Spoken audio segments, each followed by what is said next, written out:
All right, cool. Really quickly back to Avatar.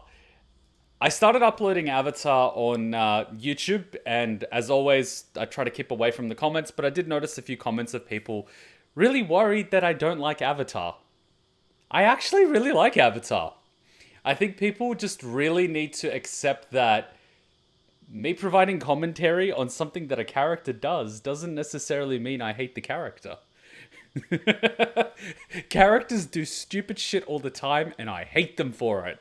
But it doesn't mean I hate the character, and it doesn't mean I hate the show. I can hate a character for something they do. I've done that before, and I will stick by it.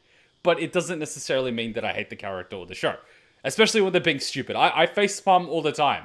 You should watch me whenever I'm playing a game. I'm always facepalming. So that's not an indication of whether or not I like or dislike a character. That being said, Avatar caught me off guard because first of all, kids show. Whenever I see Avatar poster or anything like that, I automatically think kids show. I would normally put it in the same category as I would Pokemon or Digimon or something like that. That's the sort of vibe I get. Yeah, it's Nickelodeon, but like Nickelodeon is known for kids shows, so don't hold it against me. That being said, it's been recommended a few times, but I've always looked away from it because kids show. So it was actually quite a pleasant surprise when I found out how deep the anime gets. Okay, anime, cartoon, let's not pull the pin on that hand grenade, but you get my point. The show goes into some very deep territory very quickly, especially for a kids show. It caught me off surprise, but I'm actually very happy about it. It has proper characters, it has proper story, and I like that every single character has their own character arc. And even though I'm personally not very, how do I say this? I can't totally empathize with Aang. Like, Aang is, completely different to the type of personality that I am, and I can't really associate much with him. I mean, I can understand in a certain way him wanting to play with kids and not having kids to play with and all this other stuff. But I can't really relate to him with his perspective to life. But there are plenty of other characters in the show that I can. And I can sort of understand where they're coming from. I can empathize with them. I can sympathize with them. All of these other things. But I like that every single individual character is a unique character. They're not we need a character archetype that wears red, has black hair, and can kick everyone's butt. All right, we need his polar opposite. You are now blue, also black hair, and you kick butt, but you're not as butt kicking as the red guy. All right, we need another guy. You're green guy now. Yeah. Okay, now we need a yellow guy, And next thing you know, you've got the anime version of Power Rangers. Whereas in Avatar, you've actually got characters that are unique enough to bring their own sort of story, journey, motivations, characteristics, struggles, points of view, challenges, biases, all of that stuff. And so when they form a group, it actually feels like a legitimate group. You've got Soraka, which is, obviously the girl of the water tribe. The water tribe coming, from that main water tribe where it was, really guys running the place and they wouldn't teach girls water bending because girls can't do water bending. So she's obviously inherited a lot of her grandmother's point of view in that, yes, I can do water bending. Yes, I will practice it. Yes, I'm going to get better at it. And she goes on that whole journey of not only becoming an adult and maturity, but also proving that, yes, girls can kick your butt. Deal with it. Right? And then you've got Sokka, which is the boy. All his father left and all the men of the tribe left, and he got left in charge. So obviously he's got this whole, okay, I need to be, the man of the tribe now, look after everyone, and he takes this role on. Like, as soon as the Fire Nation arrives, I get that it was just Zuko, but like, he grabs his boomerang and is like, I'm gonna charge in. Yes, it's funny at the time that, he kind of gets like bitch slapped, but the point is, he didn't leave it to someone else. He didn't run away. He didn't lock up. He stepped up and tried to do his best. Yeah, it wasn't the most, impressive thing in the world, but it got Zuko on his butt. So, and he's got his own journey because he doesn't waterbend. So he has to work on his martial arts. He has to work on his strategic thinking. He has to work on the other things that he can improve on. And he's actually really good. And he connects to Up, and he's got all these other traits which compensate for his lack of, elemental bending. So that makes him a really good character. And he's got his whole other arc of, I don't know, he's into girls. Whoa, look at that. Teenage boys into girls. Who would have thought, like mind blowing. And then you've got Soraka or Soka, or I'm really bad with names. You've got her that's, into guys too, and then you've got the brother-sister dynamic of them looking out for each other, and that's not a good guy, he's really bad, the sister doesn't listen to him, and then you've got Aang, who's like the monk, he's, super happy, and then you've got Appa, that's just freaking awesome. Soka, thank you. Soka and Katara. What the did I get the other name from? Anyway, I suck with names, you get what I mean. And then on the other side, you've got Zuko and Iroh. Iroh being this, he was, the son of, what was it, like the Fire Lord. I call the Fire Lord the Emperor. Like, he was the first son of the Fire Lord, so he was going to inherit the throne.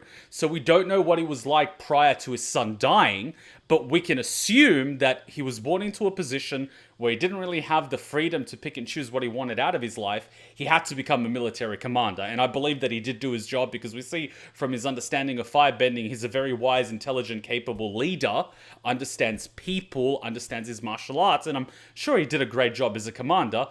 Thank you, everyone, for resubbing and chatting. I'll get to comment soon. But we see that as a result of losing his son, his perspective changes. So he goes from, I'm going to make my father happy by being next in line to be Fire Lord. Fire Lord's probably dead because, one way or another, we love how empires work. So Fire Lord's gone.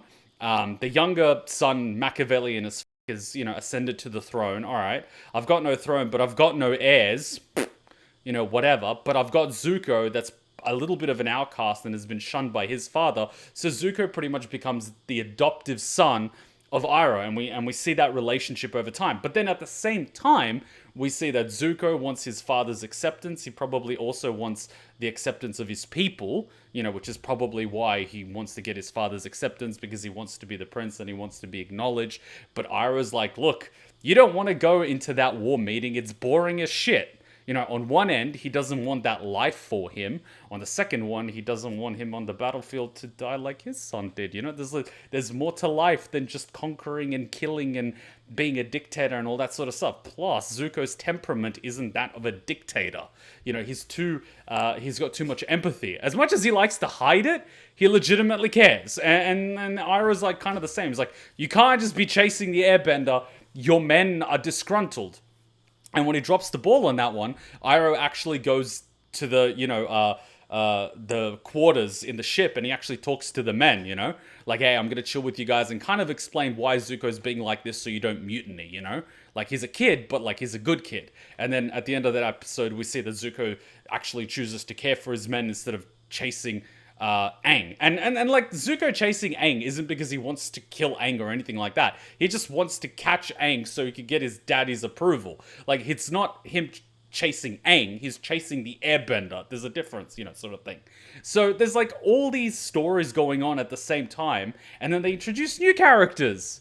Even some of the side characters have a lot of depth to them. You've got that girl that wears the green armor and whatnot. You've got the other rock-bending girl that goes through her own struggles. The fact that she's born blind, but she's in an affluent family, and there's all these expectations. But it's also a challenge for them because they view her as nothing more as a daughter to be married off for political gain. But she doesn't want to be that. She doesn't need, to be sold off, married off, and like kept as a trophy or some crap. Like, she can handle herself and she's fine, but like no one can see her as her. They just see her as this blind girl that needs to be married off and cared for, and they don't actually see that she's a master earthbender that can just floor everybody. And so she goes on her own journey and decides to go with Aang. But then we sort of see through that journey that at the end of the day, she is still a little girl. Like, when the other girls are mean to her and call her ugly, we can see that she's still self-conscious.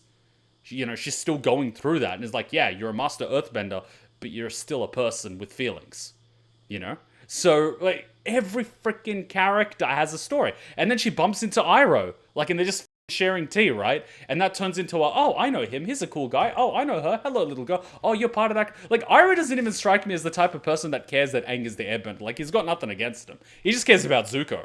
Like, he's just there for Zuko. He doesn't give a shit about the Fire Nation. He probably doesn't want them to die, but he's not like, I want to slaughter everybody. He's over that, We see him when he goes to the what's it called? No War in Shay Sing, whatever that city was. He opens a freaking tea shop. The man has no interest in conquering. The man just wants to live peacefully. Like he said in Ba Sing Se, thank you. The man just wants to live peacefully. Like he said it himself, it's his dream. Like it's like a dream come true. Serving tea and being happy and having Zuko and not fighting and killing himself and going on a date and going through being a teenager and all. Like to him, that's, you know what I mean? So like you have all these perspectives. And then Azula comes out of fucking nowhere, you know? Like look what the cat dragged in. It's like, ah, and then you see Zuko and Iroh going, oh shit, you know? It's like, oh, we thought Zuko was bad. Zuko just mellowed out, and now we've got now we've got the little sister or the big sister. I don't even remember anymore. But you get my point. It's like here comes another thing, you know? Like now we're all screwed. So I love that in 2 seasons, in like 50 episodes, they've built such a rich world with so many characters. And it's a little bit bittersweet that this is season 3, where the story's obviously going to end. And I know they've announced movies and all this other stuff. But the point is, the story's going to end in season 3. So it's a little bit bittersweet. Because I'm looking at the episodes, there's 25 episodes. And every episode is going to be one closer to the end. And I always get this when I'm enjoying an anime or enjoying a show or enjoying a game. I'm always going like, I'm really enjoying it. But I kind of feels like we're approaching the end. And so it turns into this really bittersweet experience, which is its own thing. And then when you finish a really good story, you're left with that emptiness of what do I do now with life, you know? So I like it. I really like the show. It's really deep. I like it. I really do. So yeah, I criticize the crap out of characters, but that doesn't mean I dislike them. And that doesn't mean I dislike the show either. It's just, that's what I noticed at the time, and I'm sharing what I'm noticing. And I'm actually having a blast editing Avatar for YouTube. Like, I spotted so many things, which in hindsight are just like, what the f***? Like, I spotted Zuko's swords and mask, and I'm like, are those for show? It's like, holy fuck. Like, did I notice that? I'm like, use your legs, which is actually pretty funny, because Iroh was like, work on the basics, and Zuko's like, I want the advanced set. And he's like, no, learn your basics. Your instincts, damn it, they're not honed yet. And then what happens as a result? He's not ready, his instincts are not good, he doesn't know how to use his techniques fully. He f***s up. Like, it's so good.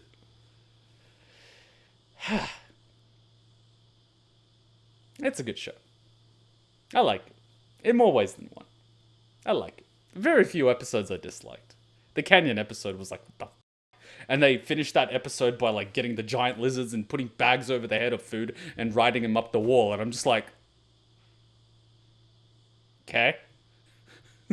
Okay. Never to be seen again. Right.